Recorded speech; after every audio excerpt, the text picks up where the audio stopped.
వెళ్దామా? సరే. అర్చన, అర్చన, ఇప్పుడు తనెందుకు? నీ మెడలో తాళి కడతానన్నప్పుడల్లా ఈ ఇంట్లో గొడవలు జరుగుతూనే ఉన్నాయి. కానీ అందరూ నిన్ను అర్థం చేసుకుని నిన్ను కూడా ఈ ఇంట్లో మనిషిగా చూడాలంటే ఒక మంచి మనసున్న మనిషి ఎదురు రావాలి. అర్చన ఎదురొచ్చిన ప్రతిసారి మంచి జరిగింది. ఇది శుభకార్యం అండి. అందుకే కదా రేఖ అర్చనని ఎదురు రమ్మంటున్నాను. అర్చన, అర్చన,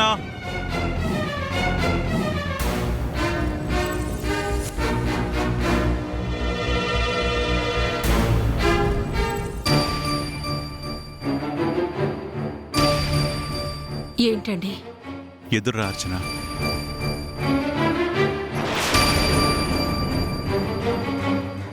ఈవిడికి ఇష్టం లేనట్టుంది కదా. నిన్ను ఇంటికి తీసుకొచ్చిందే రేఖ. నువ్వు ఇంట్లో ఉండాలని కోరుకుంది కూడా రేఖే. తనెందుకు వద్దంటుంది చెప్పు. ఏం రేఖ? ఆయన కోరుకుంటున్నారు కదా అర్చన, ఎదుర్రా.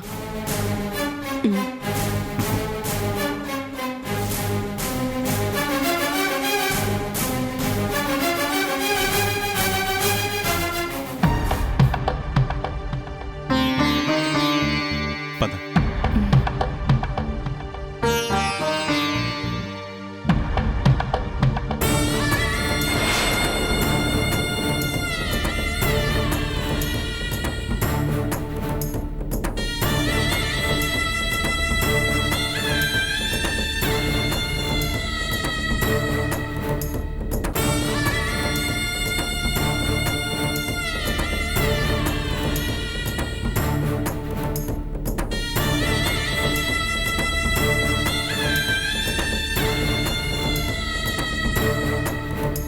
సార్ రండి సార్. కార్కి శివు.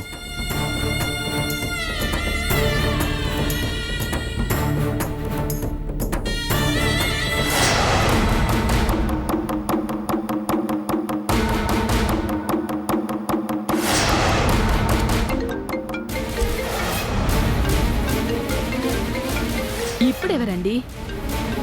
ఏదో అన్నోన్ నెంబర్ రేఖ. ఏ నంబర్ అయినా సరే మన పెళ్ళయ్యే వరకు మీరు ఫోన్ మాట్లాడకండి. ఎలాంటి మాటలు వినాల్సి వస్తుందో ఏంటో. తప్పు రేఖ. అవతల వాళ్ళు ఎంతో అవసరంలో ఉండి ఫోన్ చేస్తారు. మాట్లాడకపోతే ఎలా?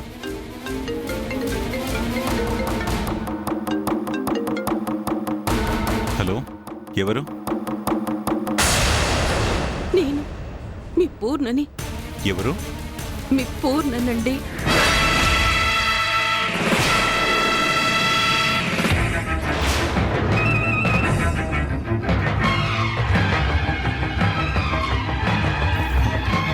పూర్ణ?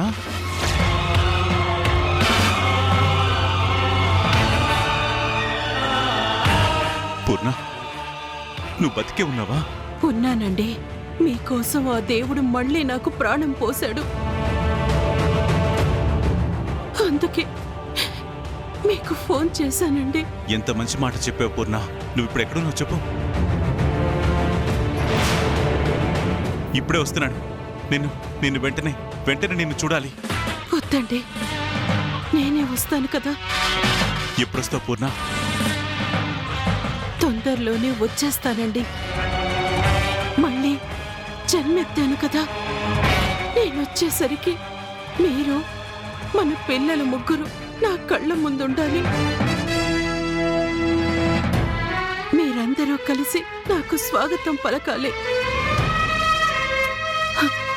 అలా చేస్తాను అని మీరు నాకు మాటిస్తేనే నేను వస్తాను. తప్పకుండా పూర్ణ. అసలు నువ్వు ఎక్కడున్నావో చెప్పు. మేమందరం కలిసి అక్కడికి వస్తాం. చెప్పాను కదండి, నేనే వస్తాను. ఏ ఇంటి నుంచి మీకు దూరం అయ్యానో మళ్ళీ ఆ ఇంటి దగ్గరే మిమ్మల్ని కలుస్తాను. తొందరగా వచ్చే పూర్ణ. నువ్వు లేవనుకుని మేము బాధపడని రోజంటూ లేదు. నాకంతా తెలుసండి. ఖచ్చితంగా వచ్చేస్తాను. ఉంటాను. పూర్ణ, పూర్ణ, ఎవరండి ఫోన్ చేసింది? పూర్ణ, నా పూర్ణ ఫోన్ చేసింది రేఖ. పూర్ణ చనిపోయింది కదండి. లేదు రేఖ, తను బ్రతికే ఉందట. తొందరలోనే వచ్చేస్తానని చెప్పింది. నర్సింగ్, నర్సింగ్, అయ్యా చెప్పండి అయ్యా. మీ పెద్దమ్మ గారు బ్రతికే ఉన్నారు నర్సింగ్. ఎంత మంచి మాట చెప్పారయ్యా. మళ్ళీ ఇంటికి మంచి రోజులు వచ్చాయన్నమాట. అవును నర్సింగ్, వెంటనే ఈ విషయం అందరికీ చెప్పాలి. పద. రండయ్యా.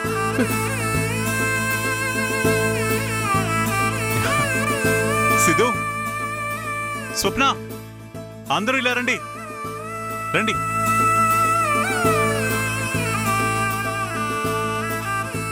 ఏంటండి గుడికి వెళ్లకుండా మళ్ళీ వచ్చారు? నేను చెప్పాను కదా అర్చన, నువ్వు ఎదురొస్తే మంచి జరుగుతుందని. నా నమ్మకమే నిజమైంది.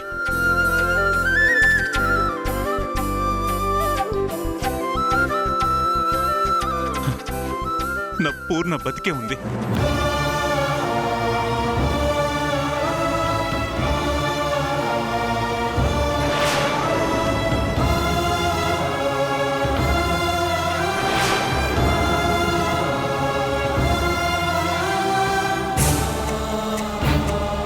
ఏంటండి మీరు అనేది?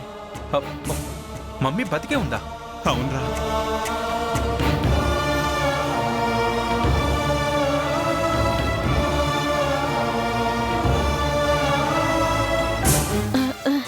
ఏంటి మావయ్య, తెల్లవారుజామున ఏమైనా కలొచ్చిందా? పొద్దున్నొచ్చిన కల నిజమవుతుందని మీరు ఆనందపడుతున్నారా? ఇది కల కాదు స్వప్న, కల్లో కూడా ఊహించలేని నిజం. నా పూర్ణ బ్రతికే ఉంది. తని నాకిప్పుడు ఫోన్ చేసింది.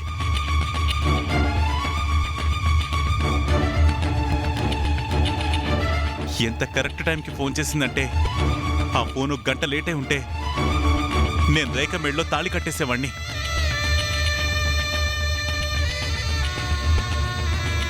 నా పూర్ణకి ద్రోహం చేసేవాణ్ణి.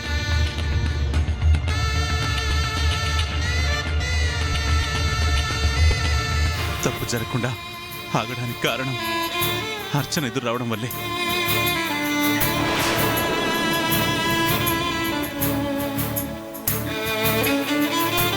ఇప్పుడు మమ్మీ ఎక్కడుంది డాడీ?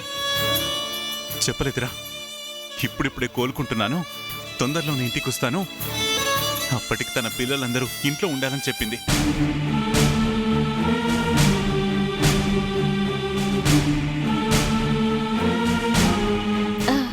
అదెవరో మిమ్మల్ని ఆట పట్టించడానికి చేసిన ఫోన్ అయి ఉంటుంది మావయ్య. ఎప్పుడో చచ్చిపోయిన అత్తయ్య ఎప్పుడు బ్రతికుండడం ఏంటి? మీకు ఫోన్ చేయడం ఏంటి?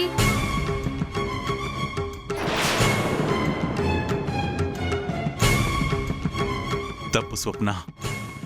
నా పూర్ణేంటో నాకు తెలుసు. తను బ్రతికే ఉందన్నది నిజం.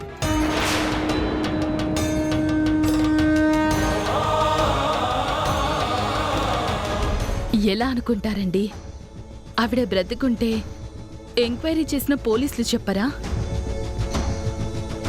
ఖచ్చితంగా ఇదెవరో మిమ్మల్ని తప్పుదారి పట్టించడానికి చెప్పిన మాట.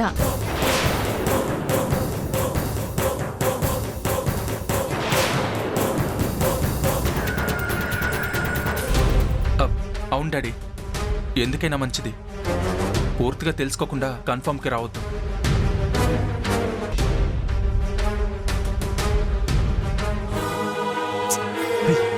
ఏమైందిరా మీ అందరికీ? పూర్ణ మాటకి ఇంకొకరి మాటకి తేడా నాకు తెలీదా?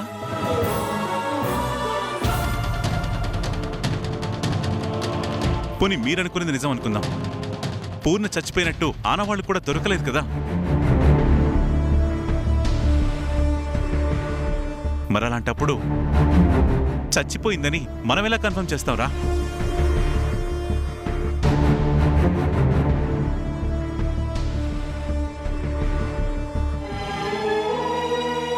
నిజంగా నీ మాటలో ఏదో మహత్యం ఉంది అర్చన. మీ భార్య చనిపోయిందని మీరెలా అనుకుంటున్నారు? ఆవిడ గురించి మీరు పూర్తిగా వెతికారా? ఎక్కడో ఓ దగ్గర బ్రతికే ఉండొచ్చని నువ్వు చెప్పిన మాటలు ఆ రోజు నేను తేలిగ్గా తీసుకున్నాను.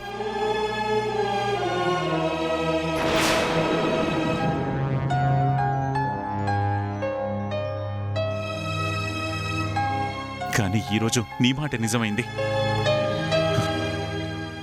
నా పూర్ణ నిజంగానే బ్రతికుంది.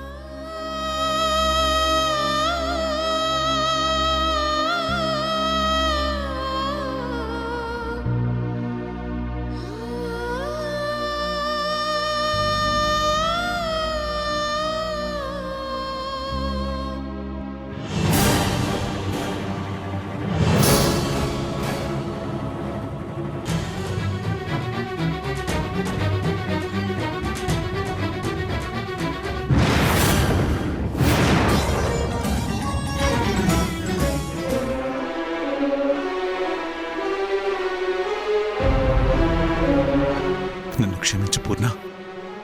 నువ్వు లేవనుకుని నీ పొట్టుకి దండ వేశాను.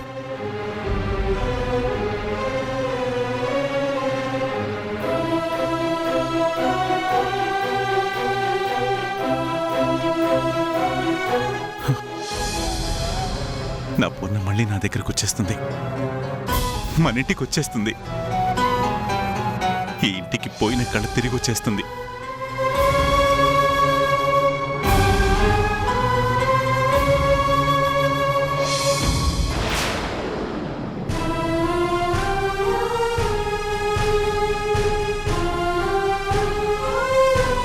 డాడీ ఇంతలా చెప్తున్నారు అంటే ఖచ్చితంగా మమ్మీయే ఫోన్ చేసి ఉంటుంది. మమ్మీ వచ్చే వరకు మనం ఆగడం ఎందుకు? మనమే వెళ్ళి తీసుకొస్తే సరిపోతుంది కదా.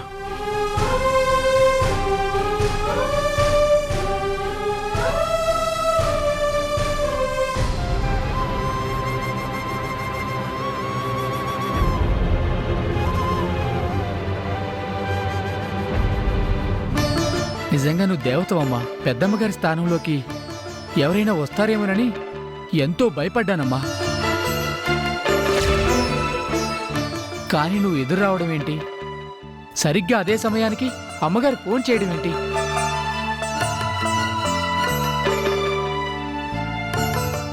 ఇదంతా నీ పుణ్యమేనమ్మా. నిజంగా నువ్వు దేవతవమ్మా.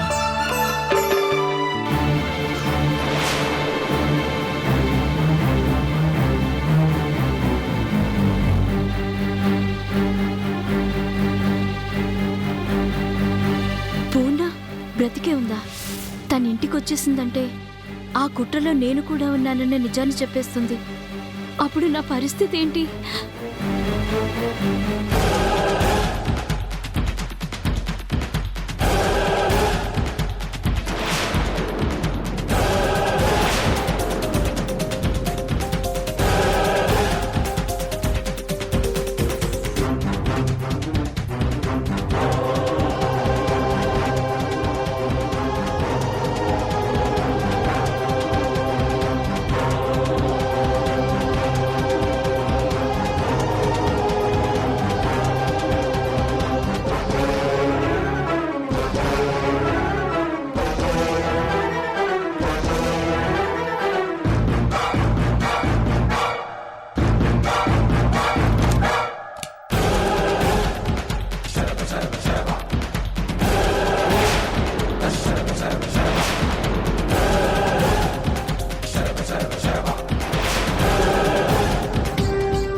పూర్ణ, ఇదంతా నీ కుట్రే కదూ? కుట్రలు చేసే బుద్ధి నీది రేఖ, నాది కాదు. మీ ఆయనని నాకు ఇచ్చేస్తానని మాటిచ్చావు కదా పూర్ణ. సరిగ్గా పెళ్లి చేసుకునే సమయానికి మాట తప్పావు. నేనేం మాట తప్పలేదు. మరి నువ్విక్కడే ఉన్నా పూర్ణ ఎక్కడో ఉన్నట్టు ఎందుకు ఫోన్ చేసింది? ఇది మాట తప్పడం కాదా? కాదు, నువ్వు అదుపు తప్పి ప్రవర్తించావు. ఇన్నాళ్ళు నువ్వు ఆయన్ని కోరుకుంటున్నావేమో అనుకున్నాను. కాని నీకు కావాల్సింది ఆయన కాదు, ఈ ఆస్తి. అంటే ఆస్తి కాపాడుకోవడానికి ఇచ్చిన మాటని తప్పుతావా? ఆస్తి మీద నాకు వ్యామోహం లేదు. నా కుటుంబాన్ని కాపాడుకోవడానికే పూర్ణ బతికుందని చెప్పాను. నేనే పూర్ణని అని చెప్పలేదు. రెండింటికి తేడా ఏంటి? ఆయన మనసులో పూర్ణస్థానం ఎలాంటిదో నీ కళ్ళతో నువ్వే చూసావు కదా. నేను ఉన్నాను, వచ్చేస్తాను అంటేనే చిన్న పిల్లాళ్ళ నా భర్త మురిసిపోయాడు. మళ్ళీ ఈ కుటుంబం ఆనందంగా ఉంటుంది అని ఆరాటపడుతున్నారు. ఈ ఆనందం సంతోషం నా ఇంట్లో ఎప్పుడూ ఉండాలి. కానీ నువ్వు ఆయన జీవితంలోకొస్తే ఈ ఇల్లు ముక్కలవుతుంది. నా పిల్లల్ని రోడ్డు మీదకి తోసేస్తావు అని నువ్వు కలగన్నావా? నా చెవులతో విన్నాను. స్వప్నకి నువ్వు వార్నింగ్ ఇచ్చాను అనుకున్నావు, కానీ నీ మనసులో ఉన్నది బయట కక్కుతున్నావని నువ్వనుకోలేదు. నీ ఉద్దేశం అది అని తెలిసాక నా ఉద్దేశం మార్చుకున్నాను. అంటే ఇంకా నేను ఆయనని సొంతం చేసుకోలేను అని నీ నమ్మకమా? ఇంకా ఆయన నీ మాట వింటారు అని అంత నమ్మకమా? ప్రయత్నించు, అది నీ తరం అవుతుందేమో చూసుకో. తప్పు చేసావు పూర్ణ. తప్పలేదు రేఖ, నీకు మాటిచ్చి తప్పు చేశాను. నీకు ఎప్పుడో చెప్పాను, నా పిల్లల జోలికొస్తే నేను ఎంతవరకైనా వెళ్తాను అని. నా సర్వస్వాన్ని నీకిస్తానని చెప్పాను, కానీ నువ్వు నా కుటుంబ నాశనాన్ని కోరుకున్నావు. నీకు బుద్ధి చెప్పకపోతే నేను పూర్ణని ఎలా అవుతాను? చూస్తూ చూస్తూ నా కుటుంబాన్ని ఎలా పాడు చేసుకుంటాను? చూస్తాను. ఆయన నా మెడలో ఎలా తాళి కట్టరో చూస్తాను.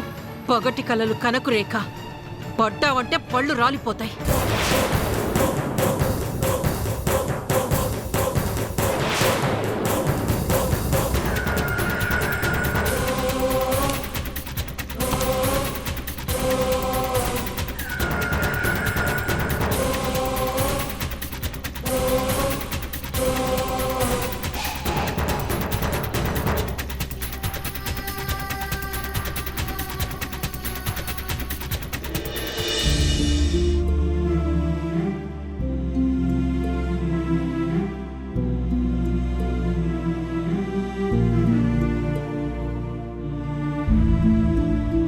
కాఫీ తీసుకోండి.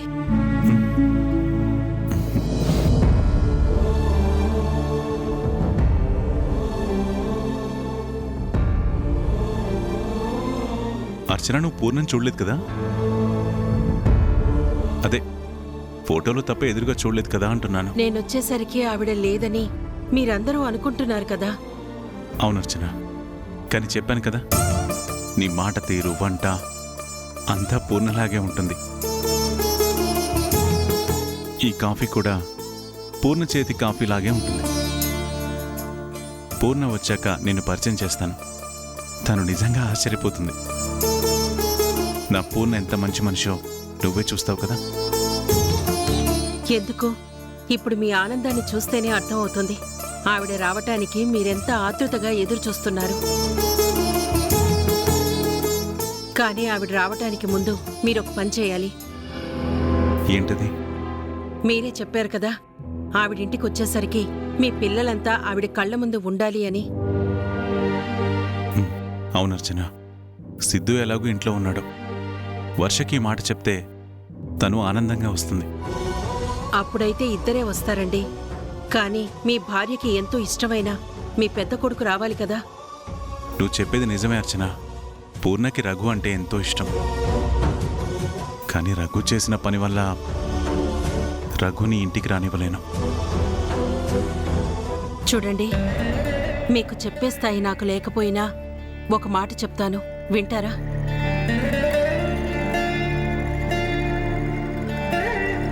నీ వల్ల మా ఇంటికి ఎంతో మంచి జరిగింది అర్చన. నువ్వేం చెప్పినా నేను వింటాను. చెప్పు. రఘు తప్పు చేశాడని మీరంటున్నారు. మీ కళ్ళు మిమ్మల్ని మాయ చేశాయని నేనంటున్నాను. అయినా ఇప్పుడు ఆ రెండు కళ్ళు అనవసరం.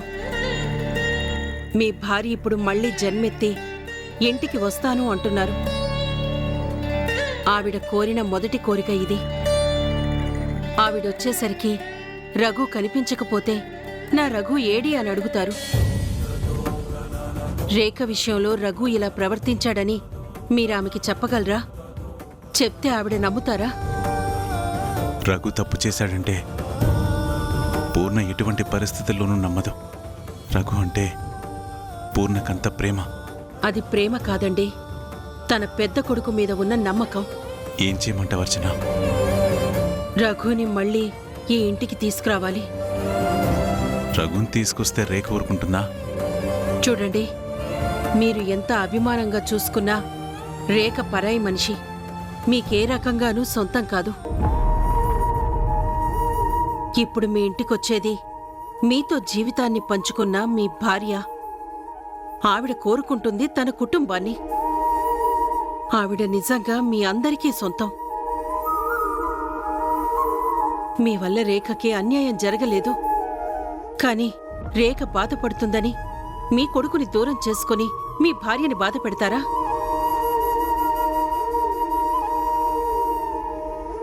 నేను చెప్పాల్సింది చెప్పాను, తర్వాత మీ ఇష్టం. ఆగర్చన,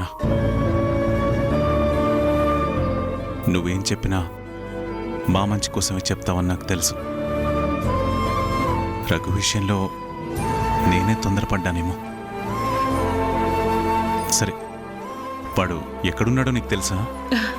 తెలుసండి. మీరు ఒప్పుకుంటే ఇప్పుడే తీసుకొస్తాను. పద, నేను వస్తాను.